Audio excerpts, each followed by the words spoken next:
तो स्वागत है आपका पाठशाला में। आज हम देखने वाले what is electric current and it's units. अब देखो, अभी तक हम लोगों ने क्या क्या पढ़ चुका है। हम लोगों ने पढ़ा है कि इलेक्ट्रिक फील्ड क्या होता है। इलेक्ट्रिक फील्ड की वजह से फोर्सेस लगते हैं, मतलब फोर्सेस था तो इलेक्ट्रिक फील्ड था। फिर हमने पोटेंशियल पढ़ा था और हमने एक रिलेशन भी देखा था कि पोटेंशियल जो ग्रेडियंट होता है वो तुम्हारा electric field is equal to होता है। ये हमें याद है, ठीक है। मतलब अगर तुम पोटेंशियल अप्लाई करोगे तो इलेक्ट्रिक फील्ड बनेगा, अगर इलेक्ट्रिक फील्ड है तो ऑब्वियसली उसमें पोटेंशियल ग्रेडियंट भी होगा। ये सारे बातें हमें पता है। और हमने जो लास्ट चैप्टर्स थे उनमें देखा था कि चार्जेस मूव भी हो रहा है। तो अभी वो जो चार्जेस के मूवमेंट को लेके है ये चैप्टर उसी के ऊपर है। अब जब कोई चार्ज मूव कर रहा होता है तो इसका मतलब क्या होता है, उसके पास एक्सीलरेशन होता है, वेलोसिटीज़ होता है ना। तो वो सारे चीज़ हम यहाँ पे बात करने वाले हैं। अब देखो, फर्स्ट ऑफ ऑल मैं तुम्हें ये समझाना चाहता हूँ कि जो हमारे फिजिक्स में है हम पॉजिटिव चार्जेस के फ्लो को मानेंगे। डन। हमारा जो चार्ज मूव कर रहा है वो पॉजिटिव चार्ज मूव करता है, वो हम मानने वाले हैं। लेकिन हमें फंडामेंटली पता है कि पॉजिटिव चार्ज मूव नहीं होता है। तो पहले उस फंडे को क्लियर करते हैं। डन। अब देखो, सपोज मेरे पास एक कंडक्टर है। डन है, मेरे पास एक कंडक्टर है। मेरा ये जो कंडक्टर है इसी के अंदर जस्ट कुछ लिमिटेड, मतलब मान लो कि मैंने इस कंडक्टर को इस दो एंड में मैंने एक पोटेंशियल डिफरेंस अप्लाई किया। पोटेंशियल डिफरेंस कहाँ से अप्लाई कर सकता हूँ? By using battery. Done. Battery को यूज़ करके हमने पोटेंशियल डिफरेंस अप्लाई कर दिया। यहाँ तक बातें क्लियर है। ये नेगेटिव टर्मिनल है, ये पॉजिटिव टर्मिनल है बैटरी का। अब ये जो भी कंडक्टर होगा, जो भी मटेरियल्स होगा, खास करके कंडक्टर, उसके अंदर क्या होंगे? एटम्स होंगे।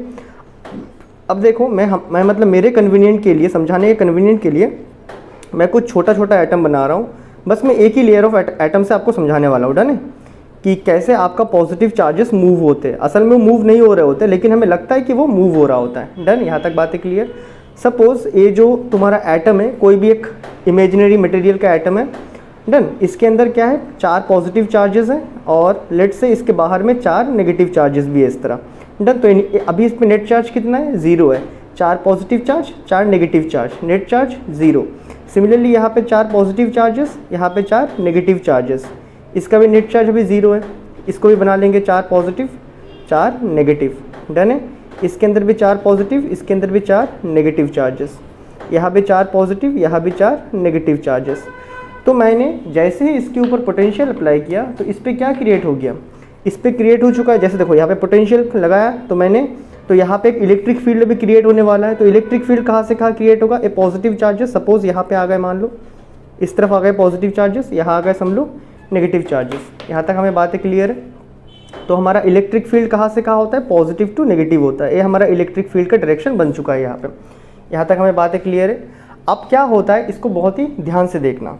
अब जैसे यहाँ पे पॉजिटिव चार्जेस है तो इन चार्जेस क्या करेंगे? जो पॉजिटिव चार्जेस है फंडामेंटली पुल करेंगे इलेक्ट्रॉन को। अब देखो, यहाँ पे नेगेटिव चार्जेस है, मतलब इलेक्ट्रॉन चार्जेस यहाँ पे, तो इलेक्ट्रॉन क्या कर रहा है? अभी धक्का दे रहा है इस तरफ सभी मतलब पार्टिकल्स को धक्का दे रहा है इस तरफ। तो यहाँ पे इलेक्ट्रॉन्स क्या करेंगे? यहाँ से एक इलेक्ट्रॉन तुम्हारा निकल के सपोज यहाँ पे मूव करने लग गया। इलेक्ट्रॉन यहाँ से निकल के यहाँ मूव कर रहा है। क्या बात है क्लियर है? इलेक्ट्रॉन यहाँ से निकल के इस तरफ मूव कर रहा है। तो जैसे ही इलेक्ट्रॉन इस एटम से बाहर निकल जाएगा, तुम्हें यहाँ पे क्या देखने मिलेगा? तुम्हें नेट चार्ज कितना देखने मिलेगा? अभी 4 पॉजिटिव चार्जेस है तो नेट चार्ज निकालते हैं, ठीक है। दैट इज इस एटम का नेट चार्ज। तो निकालेंगे तो कितने पॉजिटिव चार्जेस हैं? 4 पॉजिटिव चार्जेस हैं। कितने नेगेटिव चार्जेस, मतलब इलेक्ट्रॉन बाकी है इसमें? 3 बाकी है। तो इस एटम का नेट चार्ज कितना आ चुका है? ये पॉजिटिव आ चुका है। क्या है बातें क्लियर है? सिमिलरली अब देखो, ये इलेक्ट्रॉन यहाँ से निकल के इस तरफ आ चुका है। अब यहाँ पे पॉजिटिव चार्जेस दिखा, यहाँ पे इलेक्ट्रॉन क्या कर रहा है? धक्का दे रहा है, बोल रहा है उस तरफ जाओ। तो यहाँ से क्या करेगा? ये जो इलेक्ट्रॉन है ये निकल के बाहर आ जाएगा। ये निकल के कहाँ जाना चाहता है? ये निकल के इस पॉजिटिव चार्जेस के पास जाना चाहता है। तो उसके चक्कर में एक इलेक्ट्रॉन यहाँ से फिर से बाहर आ गया, मतलब एक नेगेटिव चार्जेस यहाँ पे फिर से बाहर आ चुका है, ए वाला। और इस एटम पे कितना पॉजिटिव चार्ज हो चुका है? मतलब 1 पॉजिटिव चार्ज हो चुका है इस वाले एटम पे, क्योंकि एक इलेक्ट्रॉन बाहर निकल गया। सिमिलरली ए वाला एटम भी दिखेगा, वहाँ पे एक पॉजिटिव चार्ज है, यहाँ पे नेगेटिव चार्जेस धक्का दे रहे हैं इसको, तो यहाँ से एक और इलेक्ट्रॉन बाहर निकल जाएगा। डन। और यहाँ पे एक और पॉजिटिव चार्ज देखने मिलेगा। सिमिलरली फिर से वही फंडा, धक्का चल रहा है तो यहाँ से इलेक्ट्रॉन बाहर निकल जाएगा, यहाँ पे पॉजिटिव चार्जेस। सेम कहानी यहाँ पे भी, एक इलेक्ट्रॉन यहाँ एक पॉजिटिव चार्ज। तो अभी तुम देखो तो तुम्हें क्या दिख रहा है? जितने इलेक्ट्रॉन्स बाहर आ रहा है ना, जितने आपके नेगेटिव चार्जेस बाहर आ रहे हैं, जितने आपके नेगेटिव चार्जेस इस तरफ बाहर निकल के यहाँ जा रहा है, बैठ के यहाँ जा रहे हैं, घूम घूम के इलेक्ट्रॉन निकल के जो यहाँ घूम घूम के जा रहे हैं, उतने ही अमाउंट ऑफ एक वर्चुअली पॉजिटिव चार्ज आपको मूव करते हुए दिख रहा है। एक वर्चुअली पॉजिटिव चार्ज भी आपको मूव करते हुए दिख रहा है ना, एक वर्चुअली पॉजिटिव चार्ज भी आपको मूव करते हुए दिख रहा है। तो बेसिकली अगर हम नेगेटिव चार्जेस को लेते हैं तो हमें एक नेगेटिव लिखना पड़ता है, लेकिन फिजिक्स में हम नेगेटिव ऑलरेडी दे चुके हैं डायरेक्शन के केस में, तो हम नहीं चाहते कि इसको और कॉम्प्लिकेट करें। तो इसके लिए जो पुराने फिजिशियंस थे उन्होंने पॉजिटिव चार्ज के फ्लो को माना था और उसमें कोई फ़र्क भी नहीं पड़ता है। अगर तुम देखो यहाँ पे कितने नेगेटिव चार्जेस निकले थे, यहाँ से 1 2 3 4 5, यहाँ से 5 नेगेटिव चार्जेस इस तरफ मूव कर रहे थे। सिमिलरली उतने ही तो 5 पॉजिटिव चार्जेस भी आगे मूव कर रहे हैं ना, 1 2 3 4 5। तो इसमें कोई फ़र्क नहीं पड़ता है, बस फ़र्क किस में पड़ता है, इसमें पड़ता है। देखो ना कि इसमें नेगेटिव में वैल्यू आता है, इसमें पॉजिटिव में वैल्यू आएगा, क्योंकि ये नेगेटिव क्यू है, ये पॉजिटिव क्यू है। तो हम फिजिक्स में पॉजिटिव चार्ज के फ्लो को मानेंगे, इसमें कोई भी मतलब न्यूमेरिकल में कोई भी गलती नहीं होता है, डन। लेकिन केमिस्ट्री में खास करके आप ऐसे पढ़ने वाले हो कि आपका इलेक्ट्रॉन्स मूव हो रहा है, ठीक है, ऐसे दिखाएंगे वो कि इलेक्ट्रॉन्स इस तरफ से मूव हो रहा है, डन। लेकिन हम फिजिक्स में क्या पढ़ने वाले कि पॉजिटिव चार्जेस मूव होते हैं, दैट इज़ हमारा पॉजिटिव चार्ज। देखने में कुछ ऐसा ही लग रहा है ना कि ये टर्मिनल पॉजिटिव था, तो यहाँ से पॉजिटिव चार्ज निकल के इस तरह घूम के आ रहा है, तो हम यहाँ पे फिजिक्स में मानेंगे पॉजिटिव चार्ज मूव होता है। और आगे जितने भी न्यूमेरिकल्स करेंगे तब हम पॉजिटिव चार्ज मतलब पॉजिटिव टर्मिनल में से ही करंट को निकालेंगे, ठीक है। करंट अभी तक आया नहीं, पॉजिटिव चार्ज ही फ्लो होता है, अभी मानते हैं।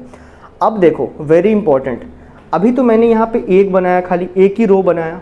सपोज़ हमारा जो मेटल्स या फिर वायर होता है वो अच्छा खासा मोटा होता है ना, इतना मोटा नहीं होता है लेकिन अच्छा खासा फिर भी मोटा होता है, डन। इसके अंदर जो रिफिल रखा है, इसके अंदर जो रिफिल रखा है, रिफिल के जैसा तो मोटा होता ही होगा वायर। अब देखना, मैंने जस्ट यहाँ पे एक एटम को रखा था, जस्ट मैंने एक पेयर ऑफ एटम को रखे, मतलब एक एक एटम को रखे मैंने फ्लो को समझाया था। अभी सपोज़ मान लो तुम्हारे पास इस तरह बहुत सारा एटम है, तो बहुत सारा एटम होगा तो बहुत सारा इलेक्ट्रॉन्स होगा। सपोज़ मैं अभी यहाँ पे बताना चाहता हूँ कि अच्छा, तो मैंने यहाँ पे पोटेंशियल लगाया, पोटेंशियल लगाने के बाद मेरा एक सेकंड में इस कंडक्टर में से सपोज़ 10⁻29 इलेक्ट्रॉन्स पास हो गए या फिर पॉजिटिव चार्जेस पास हो गए, बात आपको पता है दोनों सेम है। ये एक सेकंड में 10⁻29 इलेक्ट्रॉन पास हो गए, डन। मैं बोलता हूँ ठीक है, फिर मेरा 4 घंटा में कुछ 10⁻1000 इलेक्ट्रॉन्स पास हो गए। अब देखो बोलने में कितना गंदा लग रहा है ना कि 10⁻29 इलेक्ट्रॉन्स पास हो रहा है पर सेकेंड, 10⁻1000 इलेक्ट्रॉन्स पास हो रहा है पर सेकेंड, तो ये हमें बोलने में थोड़ा ऑकवर्ड लग रहा है। तो हमने सोचा कि इसका चलो एक नाम डाल दिया जाए कि बहुत सारे इलेक्ट्रॉन जब फ्लो हो रहे होते हैं तो इसका एक नाम डाल देते हैं, ठीक है। 1-2 इलेक्ट्रॉन नहीं, बहुत सारे करोड़ों खरबों टर्बो टाइप के, मतलब बहुत सारे अनलिमिटेड अमाउंट ऑफ इलेक्ट्रॉन्स पास हो रहा है, तो इसका एक नाम देते हैं। तो इसका नाम देने के चक्कर में हमने सोचा कि ऐसा जो मूवमेंट वाला चीज़ है और कहाँ देखने मिलता है, तो हमने देखा ऐसा मूवमेंट वाला चीज़ हमें कहाँ मिलता है, वाटर में मिलता है, डन। क्योंकि जो जब भी आप इलेक्ट्रिक करंट पढ़ते हो ना, जो करंट वर्ड है वाटर करंट से लिया गया है, ठीक है। जब यहाँ पे सपोज आपके पास कुछ वाटर है, यहाँ पे वाटर फ्लो हो रहा है, डन, यहाँ पे वाटर फ्लो हो रहा है। अभी मैंने बोला भाई वाटर करंट बताओ, वाटर करंट मतलब वाटर का फ्लो बताओ, तो तुम फ्लो बताने के लिए क्या करोगे, ऑब्वियसली यहाँ पे गेट लगाओगे, गेट मतलब कोई भी एक एरिया लगाओगे। उसके बाद तुम देखोगे यहाँ से कितना लीटर वाटर बाहर आ रहा है पर सेकंड में। ये बातें क्लियर है, पर सेकंड पर और कुछ भी तुम देख सकते हो, वो तुम्हारा मर्जी। सेम अगर हम चार्जेस के केस में देखें तो यहाँ पे वाटर फ्लो हो रहा था। अगर हम चार्जेस के केस में देखेंगे, दैट इज़ यहाँ पे मान लो भी क्या पॉजिटिव चार्जेस फ्लो हो रहे हैं, मान लो डन, यहाँ पे पॉजिटिव चार्जेस फ्लो हो रहा है, तो दोनों फ्लो ही तो हो रहे हैं ना। यहाँ पे वाटर फ्लो हो रहा था तो हमने लिख दिया 5 लीटर पर सेकेंड। कैसे निकाला कि हमने यहाँ पे एक एरिया लिया, एक डैम माफिक लिया, और डैम में से कितना पानी बाहर निकल रहा है 1 सेकंड में, तो हमने उसी को करंट बता दिया, वाटर करंट। अब सपोज एक डैम है जिसमें से 5 लीटर पर सेकंड निकल रहा है, एक और डैम है उसमें से 10 लीटर पर सेकंड निकल रहा है, किसमें ज़्यादा वाटर करंट है, ऑब्वियसली वाटर करंट, किसमें ज़्यादा वाटर फ्लो हो रहा है मतलब पर सेकंड में, और जो 10 लीटर पर सेकंड उसमें से ज़्यादा फ्लो हो रहा है। तो सेम हमने यही चीज़ को यहाँ पे नाम दिया, जैसे यहाँ पे था नाम वाटर करंट, तो हमने इस चीज़ को इलेक्ट्रिसिटी के टर्म मतलब इलेक्ट्रिसिटी के टर्म पे नाम दिया, तो इसका नाम दे दिया हमने electric current.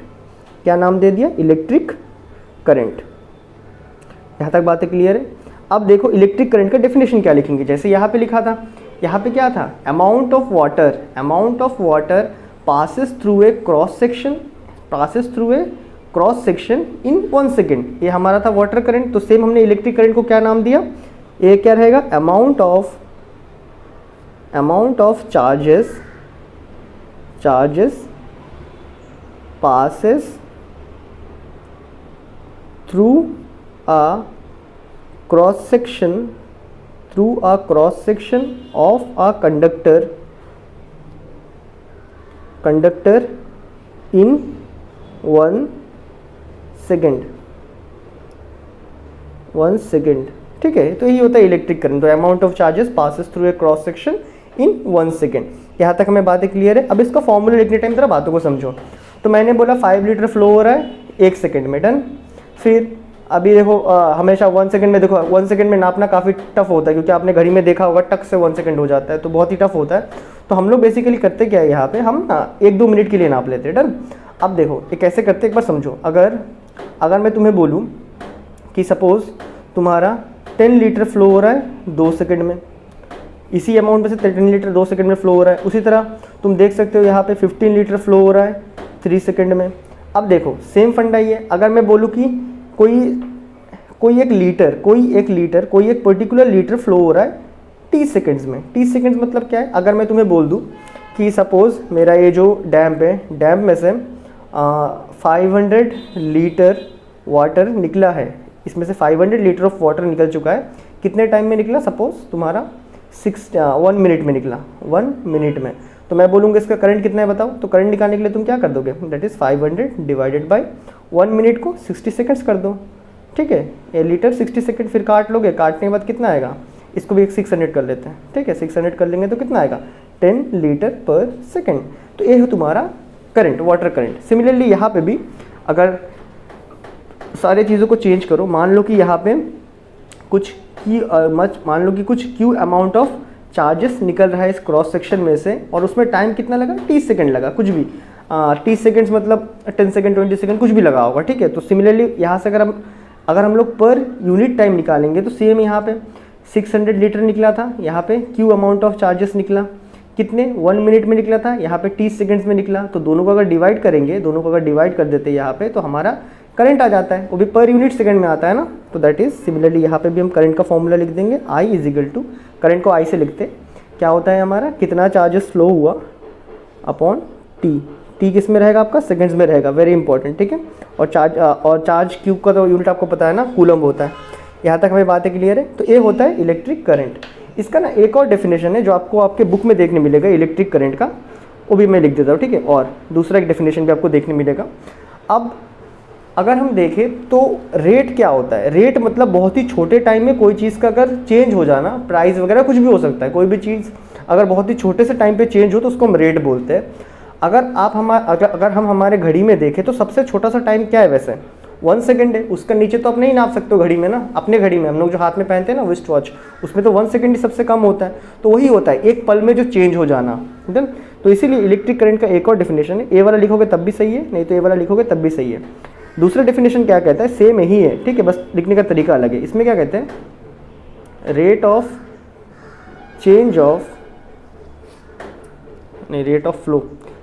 Flow of electrical charges through a cross section of a conductor is called electric current। Formula same ही रहेगा, बस लिखने का तरीका अलग है। जैसे यहाँ पे मैंने लिखा था amount of charges passes through a cross section of conductor in 1 second, ये जो 1 सेकेंड है इसी को उठा के उन लोगों ने रेट लिख दिया। रेट मतलब एक पल में, एक पल क्या होता है, सबसे छोटा टाइम। हमारे घड़ी में हम सबसे छोटा टाइम 1 सेकेंड ही मेजर करते हैं, डन। जो हम लोग घर में ऐसे जो रेगुलरली हम लोग यूज़ करते हैं उसमें 1 सेकेंड ही सबसे कम होता है। यहाँ तक बातें क्लियर है। तो ये 2 डेफिनेशन आप याद रख सकते हो।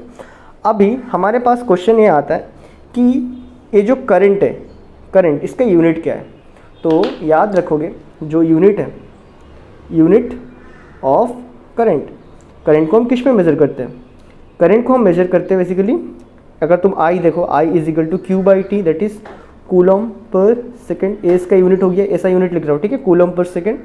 दूसरा एक साइंटिस्ट है जिन्होंने बहुत ज़्यादा रिसर्च किया है इस करंट इलेक्ट्रिसिटी के ऊपर, और उन्होंने बहुत सारा चीज़ें हमें दिया भी है। आप इनके बारे में, इनके नाम पे लॉज भी है, आप आगे पढ़ोगे। इनका नाम था एम्पेयर। क्या नाम था, एम्पेयर। तो इनके नाम पे ही हमने करंट का नाम डाल दिया। जैसे करंट मतलब कूलम पर सेकेंड को हम लिख देंगे ampere, that is a, capital A. Scientist का नाम है तो यूनिट कैपिटल में रहेगा। यहाँ तक बातें क्लियर है। और जो एक चीज़ है, अगर आपसे पूछ दे कि define 1 ampere current, define 1 ampere current, that is यहाँ पे 1 एम्पेयर करंट कितना होगा, दैट इज़ जब 1 कूलम ऑफ चार्ज पास होगा कोई भी एक कंडक्टर के क्रॉस सेक्शन में, तब हम बोलेंगे 1 कूलम, दैट इज़। तो अगर लिखना चाहूँ कि 1 कूलम चार्ज, अच्छा 1 एम्पेयर करंट क्या होता है, 1 एम्पेयर करंट क्या होता है, व्हाट इज़ 1 एम्पेयर करंट। तो 1 एम्पेयर करंट का हम डेफिनेशन क्या लिखेंगे, if 1 coulomb charges passes through a cross section of conductor in 1 seconds, that is if 1 coulomb charges. अब 1 कूलम में कितने इलेक्ट्रॉन होते हैं, किसी को याद है? 1 कूलम में आपका इलेक्ट्रॉन था कुछ 6.24 × 10⁻18 इलेक्ट्रॉन्स। अगर इतने इलेक्ट्रॉन्स, इफ 1 कूलम चार्जेस या फिर इतने electrons passes through a cross section of a conductor in 1 second is called 1 ampere current. बातें क्लियर है? अगर आपके इस क्रॉस सेक्शन में से अगर इतने सारे इलेक्ट्रॉन्स 1 सेकेंड में पास हो जाए तो आप बोलोगे कि कितना करंट फ्लो हो रहा है, 1 एम्पेयर करंट फ्लो हो रहा है। और हमारे घर में 10 एम्पेयर करंट का कनेक्शन आता है, तो आप सोच लो कितने सारे इलेक्ट्रॉन पर सेकेंड फ्लो होते हैं उसमें से। और जो हाई टेंशन वायर होता है रोड में, उसमें तो और भी ज़्यादा हो जाएगा। यहाँ तक बातें क्लियर है? और अब हम कुछ बात डिस्कस करना चाहते हैं, दैट इज़ डायमेंशन के बारे में। डन, डायमेंशन के बारे में कुछ बातचीत कर लेते हैं कि इसका डायमेंशन क्या होता है। सो इसका डायमेंशन ऑफ करंट, अगर आपको याद हो, हमने क्लास 11th में जब फंडामेंटल क्वांटिटीज़ को पढ़ा था, वहाँ पे फंडामेंटल क्वांटिटीज़ के लिस्ट में एसआई सिस्टम में इलेक्ट्रिक करंट को रख दिया गया था, याद है? तो याद रखना डायमेंशन ऑफ करंट क्या होता है, एम्पेयर होता है, खाली एम्पेयर होता है। ए किसमें, एसआई सिस्टम में होता है, ठीक है? एसआई सिस्टम में खाली एम्पेयर होता है। लेकिन सीजीएस सिस्टम में मैंने क्वेश्चन देखा था आपके, मतलब ये क्या बोलते हैं, बच्चों लोगों ने दिखाया था, तो वहाँ पे मैंने देखा था कि सीजीएस सिस्टम से भी क्वेश्चन पूछते हैं कभी कभी। आपका जो सीजीएस सिस्टम होता है ना, सीजीएस सिस्टम में जैसे एसआई सिस्टम का जो स्टैंडर्ड यूनिट रखा, मतलब स्टैंडर्ड फंडामेंटल क्वांटिटीज़ रखे थे, उसमें करंट को, इलेक्ट्रिक करंट को एज ए फंडामेंटल क्वांटिटीज़ माने थे। लेकिन सीजीएस सिस्टम में, जो सीजीएस सिस्टम का जो फंडामेंटल क्वांटिटीज़ है, उसमें उन्होंने जो चार्जेस है ना, चार्जेस को उन्होंने फंडामेंटल क्वांटिटीज़ में डाल के रखे, उन्होंने करंट को नहीं रखा है, ठीक है? तो अगर आप सीजीएस सिस्टम के केस में डायमेंशन निकालोगे, सीजीएस सिस्टम में डायमेंशन क्या रहता है, अगर आप निकालो तो कुछ ऐसा आ जाएगा, सीजीएस सिस्टम में डायमेंशन ऑफ करंट। तो आपको ये देखने में कुछ ऐसा मिलेगा, दैट इज़ I = Q/T। उन्होंने चार्जेस को एज ए फंडामेंटल क्वांटिटीज़ मान के रखा है। तो यहाँ पे क्या हो जाएगा, मास नहीं है, लेंथ भी नहीं है, ये जो नीचे वाला T है ऊपर जाएगा, दैट इज़ T⁻⁻1 बन जाएगा। और जो तुम्हारा Q है उन लोगों का फंडामेंटल क्वांटिटीज़ है, और Q ऊपर में भी है, तो ऐसा भी रहेगा। तो सीजीएस सिस्टम में आपका जो डायमेंशन ऑफ करंट होता है वो कुछ ऐसा देखने में होता है। और अगर dimension of current SI system में पूछ दे तो डायरेक्ट एम्पेयर है, क्योंकि वो एक फंडामेंटल क्वांटिटीज़ है। क्योंकि जैसा अगर मैं तुम्हें लेंथ का पूछूँ, लेंथ का डायमेंशन क्या है, तो तुम क्या बोलोगे, मास का जीरो एल रहेगा और T0 रहेगा। ए होता है तुम्हारा लेंथ का डायमेंशन, खाली एल होता है ना। उसी तरह अगर मैं वेट का डायमेंशन, मतलब मैं तुम्हें अगर मास का डायमेंशन पूछ दूँ तो मास का क्या बताते हो तुम, दैट इज़ मास का पावर रहेगा, लेंथ नहीं रहेगा, टाइम भी नहीं रहेगा। क्यों? क्योंकि ये सारे फंडामेंटल क्वांटिटीज़ है। उसी तरह आपका जो डायमेंशन ऑफ करंट ना, जो कि करंट एक फंडामेंटल क्वांटिटीज़ है, तो खाली करंट रहेगा। या फिर तुम चाहे तो उसको ऐसे भी लिख सकते हो, कोई गलती नहीं है, M0 L0 T का पावर भी 0 और खाली एम्पेयर रहेगा, ऐसा भी तुम लिख सकते हो ऐसे सिस्टम में, उसमें कोई फ़र्क नहीं पड़ता है। डन है? तो ये था हमारा इलेक्ट्रिक करंट। तो आई होप मैंने आपका मेजॉरिटी ऑफ डाउट क्लियर कर दिया है कि कैसे आपका नेगेटिव चार्जेस फ्लो होता है, फिर भी एक पॉजिटिव चार्ज मूव करते हुए दिखेंगे, और हम पॉजिटिव चार्जेस के मूवमेंट को ही मानेंगे। ये बातें क्लियर है? फिर हमने देखा कि अगर बहुत सारे इलेक्ट्रॉन फ्लो हो रहा है तो हमें बताने में काफ़ी ऑकवर्ड लग रहा है। फिर हमने एक नया टर्म इंट्रोड्यूस करवाया, दैट इज़ इलेक्ट्रिक करंट, और उसका आइडिया हमें कहाँ से मिला, वाटर करंट को देख के। डन। फिर हमने इसका डेफिनेशन लिखा, फिर हमने देखा यूनिट ऑफ करंट जो कि है तुम्हारा एम्पेयर, एक साइंटिस्ट के नाम पे हमने रख दिया, ऐसे सिंपल में तो कूलम पर सेकेंड है। फिर हमने 1 एम्पेयर करंट को भी डिफाइन किया। ये क्या होता है, इफ़ 1 कूलम ऑफ चार्ज, और 1 कूलम चार्ज में इतने इलेक्ट्रॉन्स होते हैं, वो हमने पहले ही निकाल के रखा है। डन है? और फिर हमने डायमेंशन देख लिया, एसआई सिस्टम में भी देखा और सीजीएस सिस्टम में भी देखा है। तो आज तक मैंने बस सीजीएस सिस्टम का ही क्वेश्चन देखा है, एसआई में से पूछता नहीं है, लेकिन पूछ सकता है क्वेश्चन, क्योंकि तब बच्चे थोड़े घबरा जाएंगे कि भाई क्या होगा इसका डायमेंशन, क्योंकि एक फंडामेंटल क्वांटिटी इटसेल्फ, तो अगर आपको याद रहेगा तो आप इजीली स्कोर कर लोगे इसमें। तो ये था आज के वीडियो में। हो सकता है ये वीडियो थोड़ा लंबा हो गया, बट बहुत सारे कॉन्सेप्ट क्लियर करना था इसलिए थोड़ा लंबा हो सकता है। तो मैं मिलता हूँ आपसे नेक्स्ट वीडियो में, तब तक के लिए गुड बाय।